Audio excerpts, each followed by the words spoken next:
ہم اپنی اولاد سے مخلص ہوتے ہیں. ہمارا اپنی اولاد کے معاملے میں رویہ بڑا خوبصورت اور ہمارا دل اپنے بچوں کے بارے میں بڑا صاف ہوتا ہے.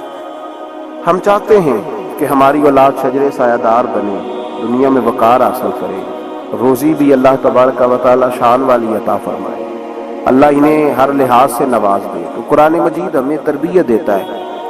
قرآن مجید ہمارے ذہنوں کی ذہن سازی فرماتا ہے کہ پھر تم اس طرح اپنے بچوں کو ڈھالو، اس انداز میں اپنی اولادوں کی تربیت کرو. اللہ تبارک و تعالی نے ارشاد فرمایا وَإِذْ قَالَ لُقْمَانُ لِابْنِهِ، جب حضرت لقمان نے اپنے بیٹے سے کہا وَهُوَ يَعِظُهُ، اور وہ اپنے بیٹے کو نصیحت کر رہے تھے. سب سے پہلے انداز کا اختیار فرمایا یا بنیا، اے میرے بیٹے. لفظوں میں وصل دیکھیے، اے میرے. ہمیں جب اپنی اولاد سے ناراضگی ہوتی ہے تو ہم ایک خطبہ پڑھتے ہیں، اس خطبے میں اپنی نیکیاں اور اولاد کی نالائکیاں گنواتے ہیں، سمجھانے کا انداز اختیار نہیں کرتے جاہو جلال میں. اور بعض اوقات معاذ اللہ تعالیٰ کچھ ایسے بھی لوگ ہوتے ہیں جو گالی بھی دیتے ہیں، سخت سست بھی کہتے ہیں، لفظوں کی حرمت کا پاس نہیں کرتے، اور وہ خطبہ وہ آدھے گھنٹے کا ہو، 25 منٹ کا ہو، وہ دے کے ہم نکل جاتے ہیں، ہمیں بڑا ستایا ہے تم نے. لیکن ہم کسی موقع پر بھی اس پھول کو جڑی بوٹی سے علیحدہ کرنے کی کوشش نہیں کرتے. ہم جو انداز ہونا چاہیے وہ انداز ہم اختیار. کب ایسا ہوا ہے کہ ہم نے بچے کو بلایا ہو، اس کو اپنی شفقت کی چادر کے نیچے بٹھایا ہو، پھر اس کو ہم نے نصیحت کی ہو؟ اور اگر ہم کبھی نصیحت کرتے بھی ہیں تو وہ دنیا داری کی نصیحت ہے، وہ مال دولت جمع کرنے کی نصیحت ہے، وہ زمانے میں اونچا مقام پانے کی نصیحت ہے.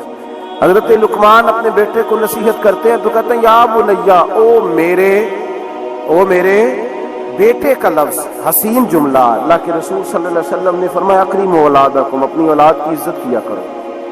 اپنی اولاد کی ذرا بول کے بتائیے گا، اولاد کی کس کی؟ کون عزت کرے؟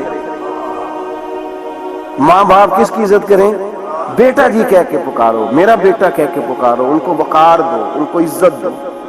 اولاد کے لیے تو خیر اصول ہے کہ اولاد عزت کرے گی، اس کے لیے تو کہہ دیا کہ ماں باپ جنت بھی ہیں، تیری دوزخ بھی ہے.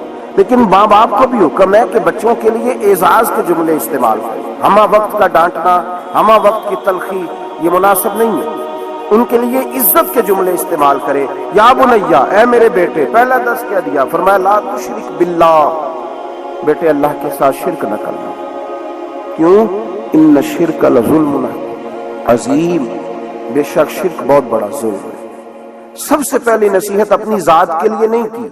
ہم ساری زندگی جب بھی لیکچر دیتے ہیں یہی کہتے ہیں، ساری زندگی یہی کہتے رہتے ہیں میں نے سال گوا دیے، میں نے کاروبار کیے، میں نے دنیا چھوڑی، میں نے پردیس کاٹا تیرے بنگلے کے لیے، تیرے مکان کے لیے، تیری فلاں چیز کے لیے.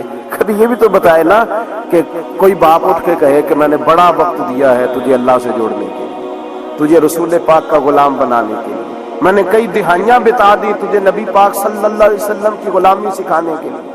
اس پر بھی تو کبھی کو باپ اپنی اولاد کو احساس دلائے. سب سے پہلی بات یہ کی کہ بیٹا شرک نہ کرنا، اللہ کے ساتھ کسی کو شریک نہ ٹھہرانا، اس سے بچنا.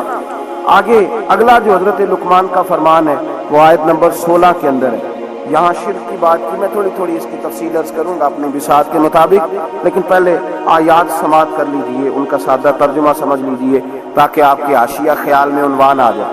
سب سے پہلے کہا شرک نہیں کرنا، پھر اس کے بعد کہا سورہ لقمان کی آیت نمبر 16 میں ارشاد فرمایا یا بنیا، اے میرے بیٹے، انہا ان تکو مثقال حبۃ من خردل، اے بیٹے اگر تو اتنی برائی بھی کرے جتنا کہ ایک رائی کا دانہ ہوتا ہے. رائی کا جو دانہ ہوتا ہے وہ چھاؤں میں رکھے تو نظر نہیں آتا، وہ سورج کی روشنی میں نظر آئے گا. اگر چھاؤں میں دیکھنا ہوگا تو آپ کو لائٹیں جلانی پڑیں گی.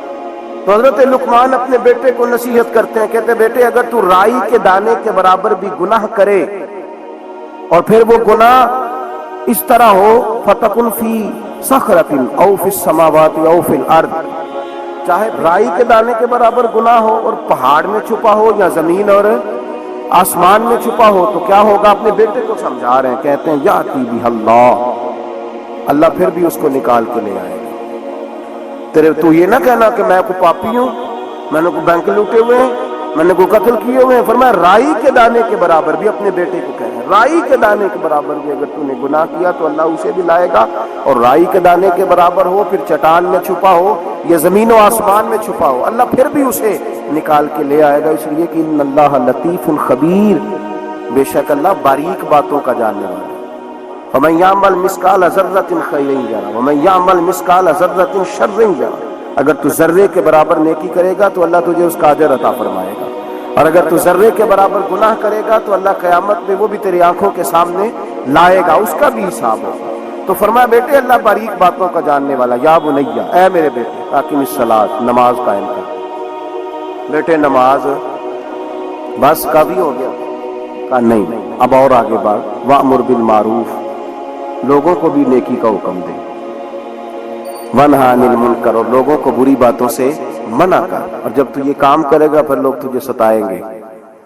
ہو ہی نہیں سکتا کوئی حق بات کرے اور لوگ اس پہ تان و تشنیع نہ کرے، یہ ہو ہی نہیں سکتا، یہ ممکن کہ پیاری وہ یہیں سے لوٹ چل بھی دیا ہے، یہ شرک ہے، یہ شرک اصغر ہے، یہ میرے رسول پاک نے منع فرمایا ہے۔ صحیح بخاری میں لفظ ہے، نبی رحمت صلی اللہ علیہ وسلم شہدائے احد کے مزاروں پہ کھڑے تھے، تو وہاں کھڑے ہو کے اللہ کے رسول نے فرمایا میرے ذہن سے فکر نکل گئی ہے، میری امت قیامت تک شرک نہیں کرے گی، اب یہ مشرک نہیں ہوں گے، بت نہیں پوجیں گے، یہ دوسرے معبود نہیں بنائیں گے۔